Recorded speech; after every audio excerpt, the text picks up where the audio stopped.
I, Chaman Lal Thakur, lecturer in chemistry, Government Model Senior Secondary School, Baldwada, District Mandi, welcome you all for my lecture number 11 for class 12th, subject chemistry, unit 11th, and the unit name is alcohols, phenols, and ethers. Nowadays, we are studying about ethers, and the subtopics under the subject ethers are method of preparation of ethers and physical properties of ethers. Now, students, let us start method of preparation of ethers. First है dehydration of alcohols. हम alcohol की dehydration करेंगे, यानी कि removal of water molecule को remove करेंगे. Alcohol undergo dehydration in the presence of protonic acids such as H2SO4, H3PO4 etc. at 413 Kelvin to give ethers.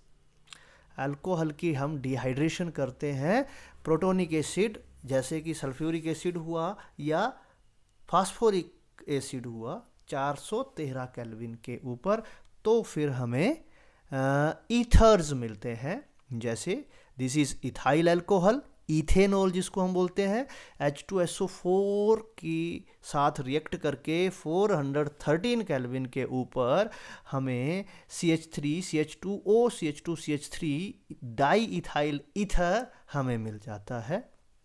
तो ये है डिहाइड्रेशन ऑफ अल्कोहल्स. एक अगर देखें तो एक अल्कोहल के मॉलिक्यूल से हाइड्रोजन और दूसरे के मॉलिक्यूल से OH ग्रुप बाहर निकल जाता है. अब इसका मैकेनिज्म देखते हैं.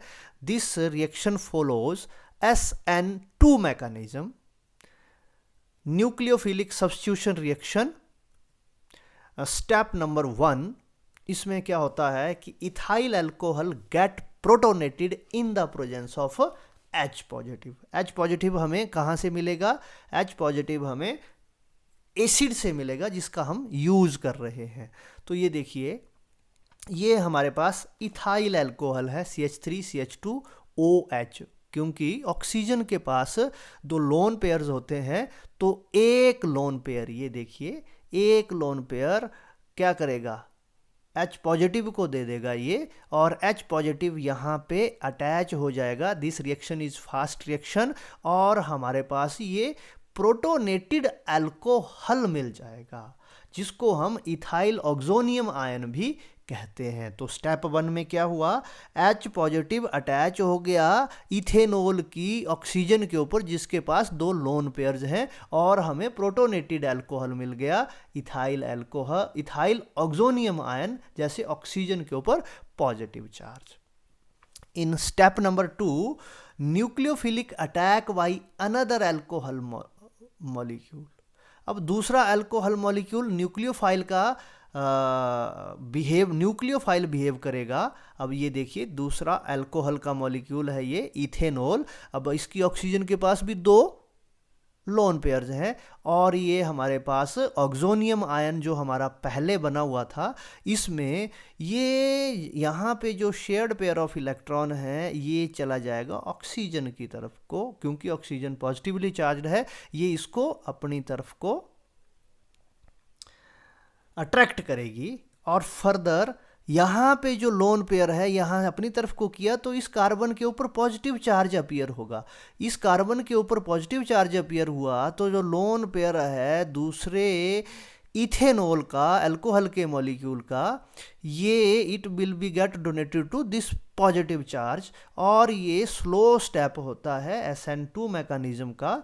और हमारे पास इस तरह से ऊपर की तरफ को CH3CH2 ये अटैच हो जाएगा, यहाँ से वाटर मॉलिक्यूल बाहर निकल आएगा, और ये हमारे पास प्रोटोनेटेड इथॉक्सी इथेन, इसको हम बोलते हैं ऑक्सोनियम आयन, ये बन जाएगा। तो स्टेप नंबर 2 में क्या होगा, जो ऑक्सोनियम आयन है उसका ये shared pair of electron H positive की तरफ जाएगा, वाटर मॉलिक्यूल बाहर निकल जाएगा, तो हमारे पास ये कार्बोकेटायन बनेगा। कार्बोकेटायन इस ऑक्सीजन, न्यूक्लियोफिलिक ऑक्सीजन के ऊपर अटैक करेगा और हमारे पास ये प्रोटोनेटेड इथॉक्सी इथेन बनेगा, यानी कि ऑक्सोनियम आयन बन जाएगा। This is our step number 2।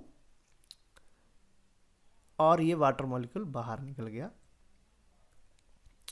SN2 में ही इसी मैकेनिज्म का step number 3, oxonium ion loses a proton to form an ether. Oxonium ion एक प्रोटोन को लूज कर देगा और क्या बन जाएगा, हमारे पास ईथर बन जाएगा। ये ऑक्सोनियम आयन हमारे पास है, ऑक्सीजन के ऊपर पॉजिटिव चार्ज।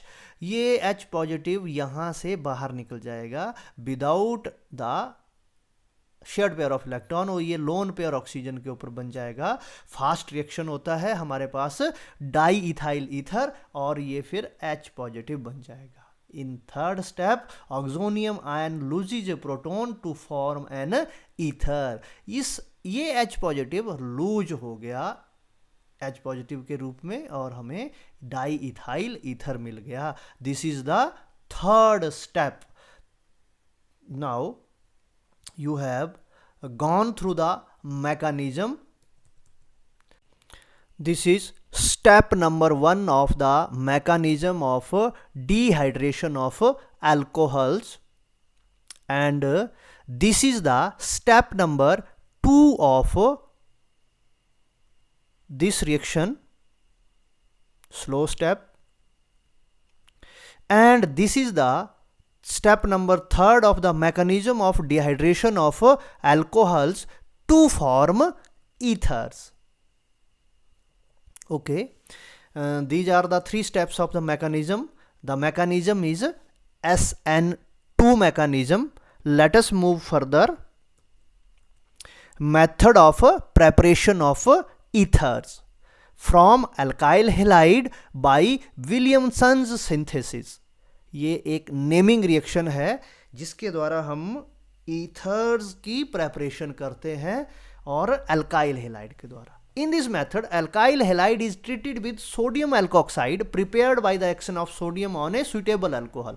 सोडियम का रिएक्शन करवाएंगे किसी सुइटेबल अल्कोहल के साथ और हमें क्या मिल जाएगा, सोडियम एल्कोक्साइड मिल जाएगा और हाइड्रोजन गैस मिल जाएगी। अब ये जो एल्कोक्साइड आयन है, सोडियम अगर हम इसको बाहर निकाल दें, it reacts with alkyl halide. अब यहाँ R dash it comes from alcohol और R है ये अल्काइल हैलाइड का पार्ट है। तो हमें ये ऑक्सीजन का जो lone pair along with negative charge it goes to the alkyl group which is delta positive charge, या अगर X डेल्टा नेगेटिव बाहर भी निकल जाए तो ये कार्बोकेटायन हमें मिल जाएगा। और हाँ, SN2 मैकेनिज्म के तहत हमें ROR डैश ईथर मिल जाएगा। अब देखेंगे ये एल्कोक्साइड आयन है, ये XR अल्काइल हैलाइड है, इसके साथ रिएक्ट करके NaX हीट करने पर बाहर निकल जाएगा और ROR यानी कि ईथर हमें मिल जाएगा। This is the method of preparation of ethers by Williamson synthesis. ये कॉमन रिएक्शन है, इसके द्वारा both symmetrical and unsymmetrical ethers prepare किए जा सकते हैं। Both symmetrical and unsymmetrical ethers are prepared by this method. ये एक जनरल मेथड था। अब हम पर्टिकुलर मेथड देखते हैं विलियमसन सिंथेसिस का। ये सोडियम इथॉक्साइड है, ये रिएक्ट किया ब्रोमो इथेन से या इथाइल ब्रोमाइड से। अब देखिए ये सोडियम इथॉक्साइड बना हुआ है इथाइल अल्कोहल का रिएक्शन सोडियम से करवा करके सोडियम इथॉक्साइड बन गया। अब ये सोडियम ब्रोमीन के साथ 333 केल्विन के साथ के टेम्परेचर पर NaBr बनाएगा और डाई इथाइल ईथर बनाएगा। तो ये विलियमसन सिंथेसिस में, जिसमें डाई इथाइल ईथर एक सिमेट्रिकल ईथर हमारे पास बन गया और NaBr बाहर निकल गया साइड प्रोडक्ट के रूप में सोडियम ब्रोमाइड। अब ये हमारे पास सोडियम फिनॉक्साइड है। Sodium ion positively charge, oxygen negatively charge. It reacts with bromomethane या मिथाइल ब्रोमाइड। अब being bromine electronegative, it acquires delta negative charge while the carbon acquires delta positive charge. और bromine अगर negative ion के रूप में बाहर निकल जाए तो ये जो मिथाइल कार्बोकेटायन यहाँ बन जाएगा। अब क्या होगा, ये जो ऑक्सीजन है जिसके ऊपर लोन पेयर्स होंगे, ये अटैच हो जाएगा इस मिथाइल कार्बोकेटायन के साथ और SN2 मैकेनिज्म के तहत सोडियम अटैच हो जाएगा ब्रोमीन के साथ और ये हमारे एनिसोल मिल जाएगी, जिसका दूसरा नाम मिथॉक्सीबेंजीन भी है और NaBr बाहर निकल जाएगा। SN2 मैकेनिज्म को ये रिएक्शन फॉलो करेगा। दिस इज विलियमसन सिंथेसिस और the preparation of ethers from alkyl halide.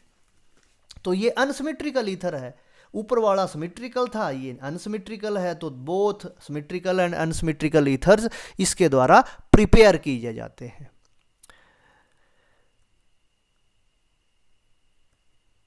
Next method of preparation में यही from alkyl halide bye Williamson synthesis एक और रिएक्शन हम लेते हैं। दिस इज 2 ब्रोमोप्रोपेन, यानी कि सेकेंडरी अल्काइल हैलाइड ये हमारे पास है। ये सोडियम इथॉक्साइड के साथ रिएक्ट करेगा। 330 केल्विन के ऊपर रिएक्ट किया तो हमारे पास 2 तरह के प्रोडक्ट मिलेंगे। पहला प्रोपीन 78%। इसमें प्रोपीन में क्या होता है कि ब्रोमीन एक कार्बन के ऊपर है तो दूसरे कार्बन से हाइड्रोजन रिलीज हो जाएगा और बीच में डबल बॉन्ड बन जाएगा, HBr इसमें बाहर निकल जाएगा। लेकिन दूसरा जो स्टेप है उसमें क्या होता है, ब्रोमीन इस सोडियम एटम के साथ रिएक्ट करके NaBr बाहर निकाल देगा और हमारे पास ये ईथर बन जाएगा। दिस इज 2 इथॉक्सी प्रोपेन, ये 22%। तो जो मेजर प्रोडक्ट यहां बनेगा वो क्या बनेगा, प्रोपीन बनेगा। तो secondary and tertiary alkyl halide prefer to go elimination rather than substitution reaction. Therefore even symmetrical ethers containing secondary and tertiary alkyl halide cannot be prepared in good yield by this method, Williamson synthesis method के द्वारा। तो अगर secondary और tertiary alkyl halide हो तो उनमें जो reaction है वो इलिमिनेशन रिएक्शन इजीली हो जाता है रेदर देन सब्स्टिट्यूशन रिएक्शन, जिससे सिमेट्रिकल ईथर्स में भी ये रिएक्शन नहीं होता है। Okay, next move further. Method of preparation of ethers में जो थर्ड मेथड है from alkyl halide by treating with dry silver oxide. Ether are also prepared by heating an alkyl halide with dry silver oxide. Ethers को prepare करने के लिए हम treat करते हैं अल्काइल हैलाइड्स को विद ड्राई सिल्वर ऑक्साइड के साथ। हमने ये 2 मॉलिक्यूल्स लिए इथाइल ब्रोमाइड के, अल्काइल हैलाइड के 2 मॉलिक्यूल लिए, उसको ट्रीट किया Ag2O सिल्वर ऑक्साइड, जो कि ड्राई सिल्वर ऑक्साइड है, इसके साथ इथाइल ब्रोमाइड को हमने ट्रीट किया। हीट करने पर क्या होता है कि ये 2 जो ब्रोमाइड आयन्स हैं या ब्रोमीन के एटम्स हैं, they will go with Ag2 part of silver oxide. Silver oxide के दोनों Agr के साथ मिलकर के ये सिल्वर ब्रोमाइड बना करके बाहर निकल जाएंगे साइड प्रोडक्ट के रूप में, और हमें डाई इथाइल ईथर ये प्रोडक्ट मिल जाएगा। और 2 AgBr, 2 सिल्वर ब्रोमाइड के मॉलिक्यूल हमें मिल जाएंगे। तो this is the third method of preparation of ethers from alkyl halide. In this method we treat ether with dry silver oxide by heating it with dry silver oxide. Next fourth जो method है, by the action of diazoethane on alcohol. Alcohol के ऊपर diazoethane के reaction से methyl ether can also be prepared by the action of diazoethane CH2N2 on alcohol in the presence of fluoroboric acid HbF4 as catalyst. हम fluoroboric acid इसमें catalyst का use करते हैं और डाइजोइथेन यानी कि CH2N2 के साथ रिएक्ट करवा के अल्कोहल्स को, अब ये हमारे पास इथाइल अल्कोहल है, हमने डाइजोइथेन के साथ इसका रिएक्शन करवाया, तो ये डाइजोइथेन है। HbF4 फ्लोरोबोरिक एसिड HbF4 के साथ रिएक्शन करवा के ये CH3 CH2O CH3 ये हमारे पास इथाइल मिथाइल ईथर मिल जाएगा और नाइट्रोजन गैस बाहर निकल जाएगी। तो ये जो fourth method of preparation of ether है, ये है इथाइल अल्कोहल से, जिसके ऊपर हम डाइजोइथेन का रिएक्शन करवाएंगे in the presence of fluoroboric acid HbF4 as catalyst. This is the fourth method of preparation of ethers. Now physical properties of ethers. ethers की physical properties में first physical state कैसी होती है? Lower members are gases and higher members are low boiling liquid with a pleasant smell. अब lower member जो हैं जैसे di ethyl ether, ethyl methyl ether, di methyl ether, ये दो मेंबर्स हैं जैसे डाई मिथाइल ईथर और इथाइल मिथाइल ईथर, ये दोनों क्या हैं? गैसीज है। और हायर मेंबर क्या होते हैं? Are low boiling liquids with a pleasant smell, इनकी स्मेल क्या होती है? प्लेजेंट।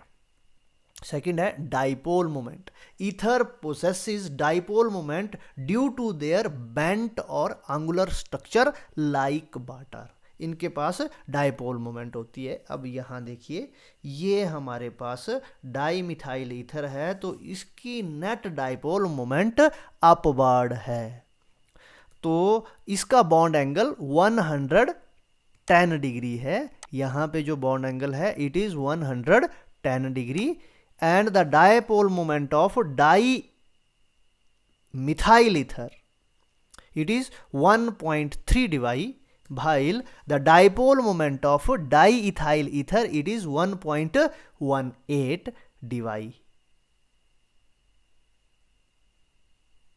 1.18 divi। तो जो डाइपोल मोमेंट है प्रीवियसली हमने पढ़ा था कि इट इज 1.14, तो ये वेरी कर जाती है 1.18 1.14 के बीच में। तो ये थी डाइपोल मोमेंट का कुछ डाटा और साथ में स्ट्रक्चर किस तरह से डाइपोल मोमेंट के लिए रिस्पॉन्सिबल है। बॉन्ड एंगल इसमें 110 डिग्री है और due to this bent structure the net dipole is upward. Next physical properties में boiling points. Ether have low polarity, hence do not show any association by intermolecular hydrogen bonding. Therefore, ethers have low boiling points and lower than their isomeric alcohols. इनके boiling points लो हैं, क्यों? क्योंकि इनकी polarity कम है, जिससे intermolecular hydrogen bonding नहीं होती है,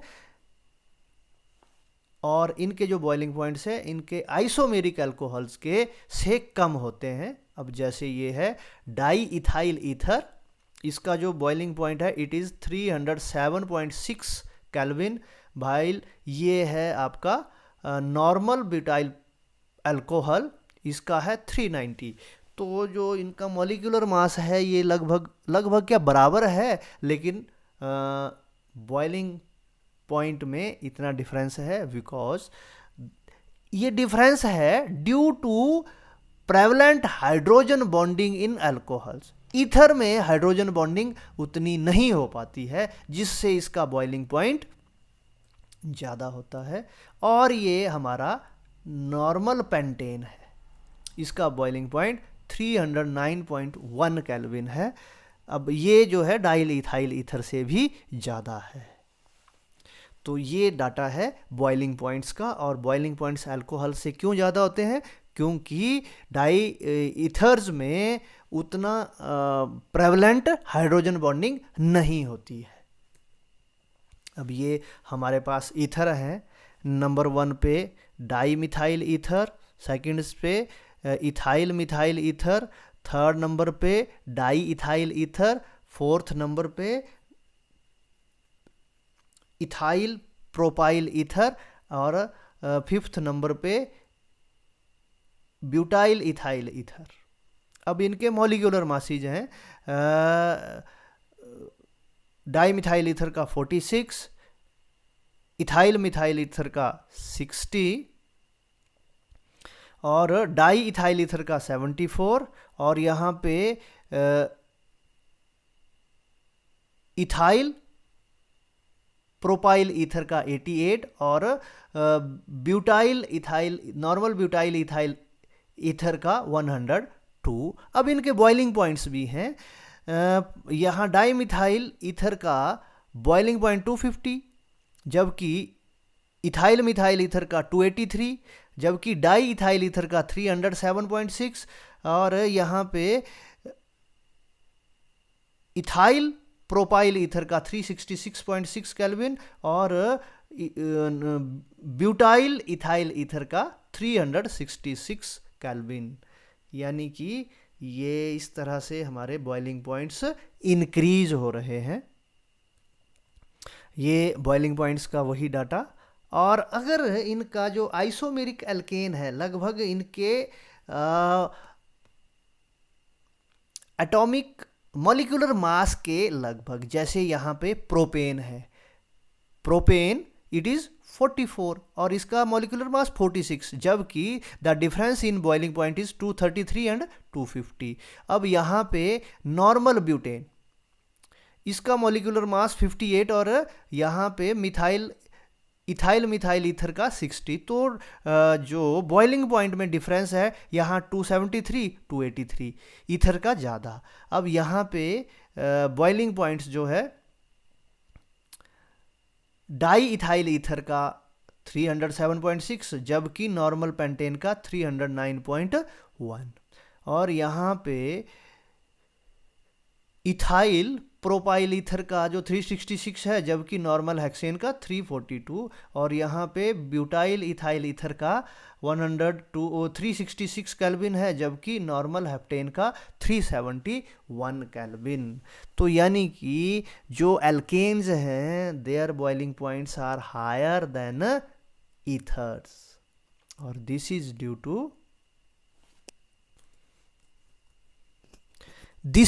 to the fact that the alkanes are highly symmetrical molecules while the ethers are not symmetrical because of the presence of oxygen atom within the carbon chain. Hence the van der Waal forces of attraction in alkanes are higher than the van der Waal forces of attraction in ethers. That is why the boiling points of alkanes of comparable molecular masses with ether are higher than that of ether. The answer is because of the slightly more van der Waal forces of attraction in ethers. Physical properties में next आता है फिर हमारा solubility. The solubility of ether is comparable to those of corresponding alcohol of the same molecular mass. यानी कि जो solubility है ether की उनके साथ ही है. However, the solubility of ether in water decreases from lower member to higher members. It is due to the increase in the size of the alkyl group, which decreases the tendency to form hydrogen bonding. Meaning thereby, as we move further, the alkyl group becomes more bulkier, due to which the alkyl group hinders the oxygen atom and decreases the tendency to form hydrogen bonding. Hence, the solubility decreases as the molecular mass of the ether increases.